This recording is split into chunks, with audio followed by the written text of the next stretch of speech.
Entre manifestantes y policía, que lanzó gases lacrimógenos para reprimir la protesta.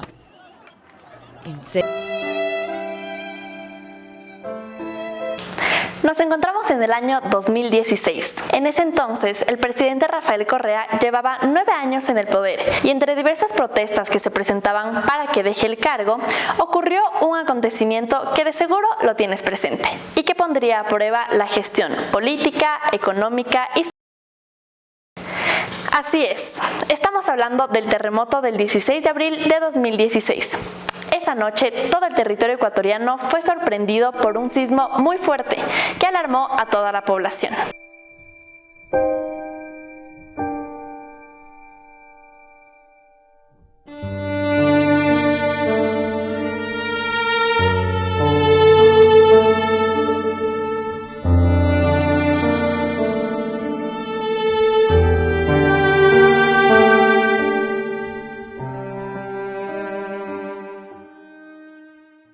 Información emitida por el Instituto Geofísico mencionaba que fue un terremoto de magnitud 7.8 con epicentro en la costa ecuatoriana, entre las provincias de Esmeraldas y Manabí.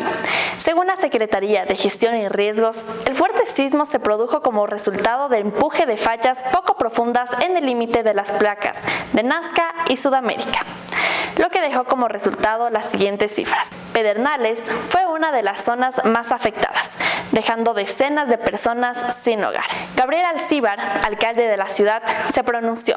Me acuerdo que yo reaccioné a la hora y media, no llegó una que me colabora, me dice el pueblo está devastado totalmente.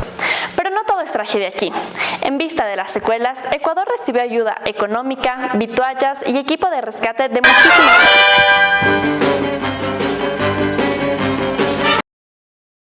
El Ecuador que deja Rafael Correa, después de 10 años de mandato y planteando una agenda con tintes bastante sociales, estos fueron los resultados de su gestión según Índice de Competitividad Global.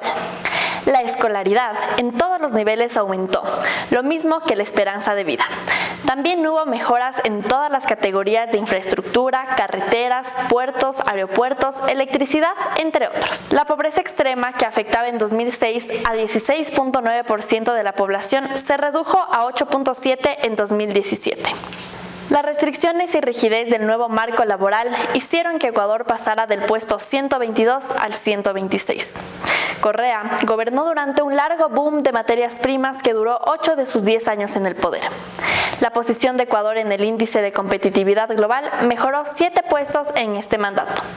Si bien este índice evaluó distintas áreas del gobierno, no se tomó en cuenta la transparencia, vela de derechos y corrupción. Pero no nos vamos a quedar en el 2016, ya que más adelante se evidencia un interesante cambio político. Sí, como lo escuchaste, Ecuador está próximo a elegir su siguiente presidente, por lo que nos dirigimos al año 2017. En primer lugar, entra en vigencia el Tratado de Libre Comercio entre la Unión Europea y Ecuador. El 14 de diciembre del 2016, el Parlamento Europeo aprobó el protocolo de adhesión del Ecuador al acuerdo comercial con la Unión Europea, Colombia y Perú, permitiendo que el acuerdo entrara en vigor, con carácter provisional, a partir del 1 de enero del 2017.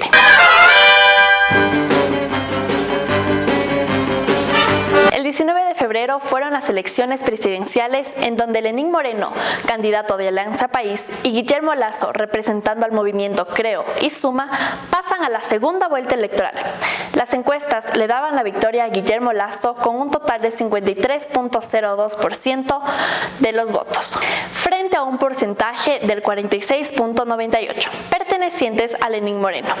Sin embargo, estas cifras no duraron mucho, ya que un sorprendente corte de luz en las instalaciones del Consejo Nacional Electoral hizo que los porcentajes cambien, dando como resultado la victoria presidencial de Moreno, obteniendo el 51.16% de los votos frente a Guillermo Lasso con el 48.84%. ¿Coincidencia? Nunca lo sabremos. Lenín Moreno Garcés asumió la presidencia de la República del Ecuador y Jorge Glass la vicepresidencia. Grábense muy bien este último nombre, más adelante les explico por qué. El regreso de Abdalá Bucaram se dio el 15 de junio. Abdalá, expresidente, regresa a Ecuador tras su exilio en Panamá. Pero, ¿por qué pidió pidió asilo político en Panamá. Después de un intento de golpe de Estado, fue destituido por el Congreso ecuatoriano por incapacidad mental para gobernar.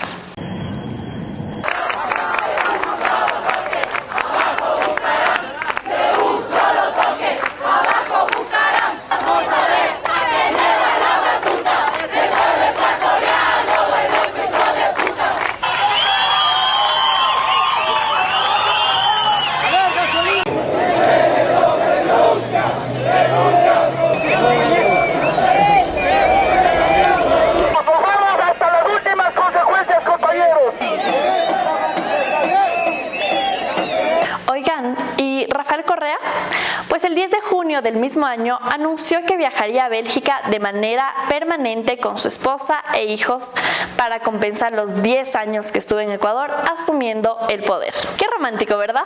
Bueno, no tanto, ya que de aquí en adelante salen a la luz distintos casos de corrupción que nos dejaron impactados e impactadas. Aquí les va el primero. El 1 de octubre, Jorge Glass, sí, el vicepresidente, fue acusado por la Fiscalía ecuatoriana de haber participado en la adjudicación irregular de un campo petrolero en Sucumbíos. La entidad detalló que esto produjo un perjuicio para el Estado de $28.4 millones. Bueno, pero si esto no es suficiente, fue además condenado a 8 años de prisión como coautor del delito de peculado en el marco del caso Zingue. Pero nuestro querido vicepresidente en ese entonces rompió un récord, ya que fue el primer vicepresidente condenado por el caso de corrupción de Odebrecht, en el que, según el Departamento de Justicia de Estados Unidos, se pagaron coimas a funcionarios políticos en Ecuador por 33.5 millones desde 2007 a 2016, con el fin de lograr beneficios equivalentes a unos 116 millones. Y así sucesivamente, lo que dio como resultado que el 27 de octubre la Contraloría General del Estado lo destituya. Desde octubre de 2017 hasta el 21 de octubre de 2020 estuvo recluido en la cárcel 4 de Quito. Luego de eso lo trasladaron a la cárcel de La Tacunga, donde inició una huelga de hambre. Pero, ¿nos quedamos sin vice o cómo? Luego de todo este proceso, el 6 de enero del 2028, María Alejandra Vicuña asumió la presidencia. Duró 2 meses más que Jorge Glass, es decir, 10 meses, ya que surgieron denuncias por el cobro de diezmos en la Asamblea Nacional y de que Vicuña, como asambleísta, pidió aportes económicos a uno de sus asesores, dando como resultado que Lenín Moreno le retire sus funciones y Vicuña renuncie. ¿Y ahora? ¿Y ahora? ¡Y ahora! ¡Y ahora! El 11 de diciembre, Otto Sonnenholzner fue elegido como el tercer vicepresidente en lo que respecta al mandato de Moreno. Estuvo 18 meses en el poder, en la cabeza del Comité de Operaciones de Emergencia, COE, durante la pandemia, y en julio de 2020 renunció. Bueno, después de una pequeña recapitulación de lo que fue el Ecuador entre 2016 y 2018, vamos a ver qué nos espera más adelante.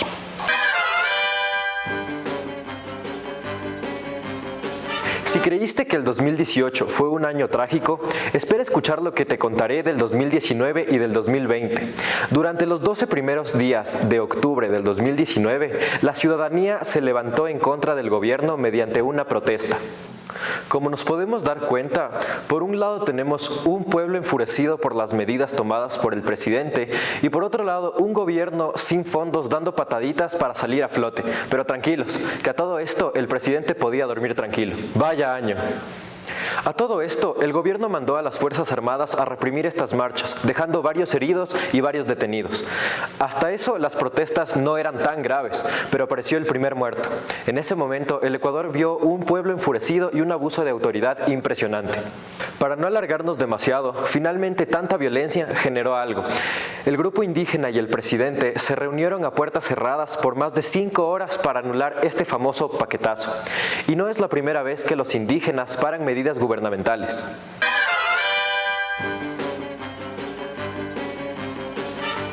Ahora pasamos al 2020. Les diré una sola palabra y con esto entenderán todo: pandemia. El COVID-19 en el Ecuador tuvo una gran repercusión. Un pueblo totalmente desprotegido y un gobierno sin suficientes abastecimientos médicos para la ola de contagios que se veía venir con fuerza, a tal punto que algunos hospitales crearon depósitos para botar los cuerpos de los fallecidos por este virus, y otros ni llegaban a los hospitales. La gente empezó a dejar los cadáveres de sus seres queridos en las calles. Eran imágenes desgarradoras. La economía también decayó en gran medida. Después de esto, toma fuerza el teletrabajo, ya que el gobierno mandó a la población al toque de queda. Varias empresas y negocios tuvieron que acoplarse para no disolverse, pero también hubo una gran mayoría que sí quebró. Esto fracturó la economía del país en gran medida. Para finalizar el 2020 fue el auge del COVID, por lo que el país pasó en confinamiento la gran mayoría del año.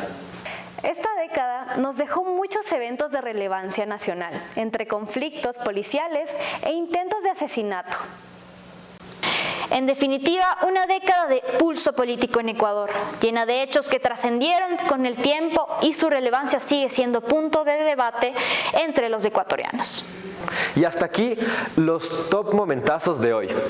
Esta década nos dejó varias lecciones importantes que ayudarán al país a tomar un mejor camino. Finalmente, es evidente que Ecuador ha tenido diversos cambios, tanto económicos, sociales y no hablar de lo político.